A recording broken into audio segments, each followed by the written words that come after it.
Hi friends, welcome to samayaltoday. நாம இன்னைக்கு ஒரு சூப்பரான மட்டன் குழம்பு ரெசிபி தாங்க பார்க்க போறோம். பிரஷர் குக்கர்ல எப்படி செய்யறதுன்னு. அதுக்கு முன்னாடி நம்ம சேனலை சப்ஸ்கிரைப் பண்ணாதவங்க புதுசா பார்க்கறவங்க சப்ஸ்கிரைப் பண்ணிக்கோங்க. இது செய்ய ஃபர்ஸ்ட் ஒரு pan எடுத்துக்கோங்க. அதுல ஒரு 3 ஸ்பூன் அளவுக்கு எண்ணெய் சேர்த்துக்கோங்க. எண்ணெய் வந்து நல்லா சூடாகட்டும். நான் இன்னைக்கு 1 கிலோ அளவு மட்டன் செய்ய போறேன். அதுக்கு 100 கிராம் அளவு சின்ன வெங்காயம், 50 கிராம் அளவு வெள்ளை பூண்டு, ஒரு 25 கிராம் அளவு இஞ்சி இது எல்லாத்தையும் சேர்த்து வதக்கிக்கலாம். கூடவே ஒரு கொத்து கறிவேப்பிலை சேர்த்துக்கோங்க. சோம்பு கசகசா ஒரு ஸ்பூன் அளவு சேர்த்துக்கோங்க. இப்போ இது எல்லாத்தையும் சேர்த்து நல்லா வதக்கி விட்டுக்கலாம். வெங்காயம் பூண்டு எல்லாமே வந்து நிறம் மாறி வரணும். இப்போ இது நல்லா வதங்கிடுச்சு. இப்போ இதை ஆற வச்சு நம்ம மிக்சியில் சேர்த்து பேஸ்ட் பண்ணி தனியாக எடுத்து வச்சிடலாம். இது அப்படியே இருக்கட்டும். இப்போ ஒரு குக்கர் எடுத்துக்கோங்க. அதில் 2 ஸ்பூன் அளவுக்கு எண்ணெய் சேர்த்துக்கோங்க. எண்ணெய் நல்லா சூடானதும் ஒரு கொத்து கறிவேப்பிலை சேர்த்துக்கோங்க. இப்போ கறிவேப்பிலை வந்து நல்லா பொரிஞ்சு வந்ததும் நம்ம எடுத்து க்ளீன் பண்ணி வச்சுருக்க மட்டனை வந்து இதில் சேர்த்துக்கலாம். நான் இன்றைக்கி 1 கிலோ மட்டன் எடுத்து க்ளீன் பண்ணி எடுத்து வச்சுருக்கேன். இப்போது இதுக்கு தேவையான அளவு உப்பு சேர்த்துக்கலாம். நான் இன்றைக்கி கல் உப்பு சேர்த்திருக்கேன். சேர்த்திட்டு எல்லாத்தையும் நல்லா வந்து கிளறி விட்டுக்கோங்க.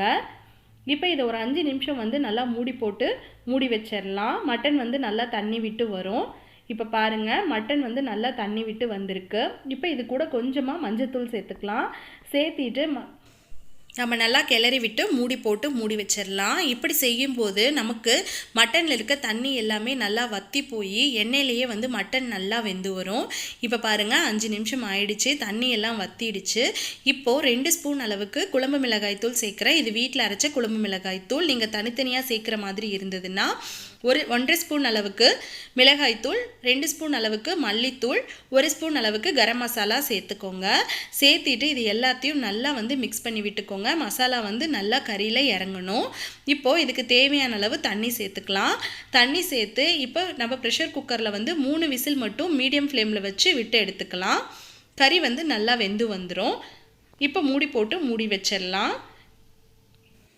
இப்போ 3 விசில் வந்துடுச்சு. இப்போ நான் ஓப்பன் பண்ணி பார்க்குறேன் பாருங்கள். கறி வந்து 3/4 பதம் வெந்துடுச்சு. இப்போ இதில் நம்ம ஏற்கனவே அரைச்சி வச்சுருந்த வெங்காயம் பூண்டு பேஸ்ட்டை வந்து நம்ம இதில் சேர்த்திடலாம். சேர்த்திட்டு நல்லா கலந்து விட்டு இதை வந்து ஒரு 10 நிமிஷம் வந்து நம்ம கொதிக்க விடுவோம். அப்போ தான் அதனோட பச்சை வாசனை எல்லாமே போகும், இந்த மசாலாவோட பச்சை வாசனை. இப்போ வந்து நம்ம தேங்காய் பேஸ்ட்டை சேர்த்த வேண்டியதில்லை. இப்போ 10 நிமிஷம் நல்லா கொதிச்சிருச்சு பாருங்கள். மட்டன் வந்து நல்லாவே வெந்துருச்சு. இப்போ கடைசியாக வந்து நம்ம தேங்காய் பேஸ்ட்டை வந்து சேர்த்திடலாம். நான் இன்றைக்கி ஒரு 4 ஸ்பூன் அளவுக்கு மட்டும் தேங்காய் பேஸ்ட்டை ஆட் பண்ணுறேன். பாருங்கள், இப்போ ஆட் பண்ணியாச்சு. இதில் தண்ணி எதுவும் சேர்த்த தேவையில்லை. நம்ம நல்லா வந்து கிளறி விட்டுக்கலாம். இதை ஒரு 5 நிமிஷம் மட்டும் நம்ம கொதிக்க விடுவோம். தேங்காய் பேஸ்ட்டை வந்து நீங்கள் கடைசியாக தான் சேர்த்தணும். அப்போ தான் வந்து குழம்பு ரொம்ப கெட்டியாகாமல் இருக்கும், கிரேவி மாதிரி இருக்கும். இப்போ கடைசியாக வந்து கொத்தமல்லி தழை தூவி அடுப்பை ஆஃப் பண்ணிட வேண்டியதாங்க. அவ்வளோதாங்க, சூப்பரான மட்டன் குழம்பு சூப்பராக ரெடி ஆகிடுச்சுங்க. வாசனையே வந்து ரொம்பவும் சூப்பராக இருக்குது. இதே மெத்தடில் நீங்கள் வீட்டில் ட்ரை பண்ணி பார்த்துட்டு எப்படி வந்ததுன்னு கீழே எனக்கு கமெண்ட்ஸில் சொல்லுங்கள். மறக்காமல் சமையல் டுடே சேனலை சப்ஸ்கிரைப் பண்ணிக்கோங்க. இந்த வீடியோ உங்களுக்கு பிடிச்சிருந்ததுன்னா வீடியோக்கு ஒரு லைக் கொடுங்க. என்னுடைய இந்த பதிவை பார்த்ததற்கு நன்றி.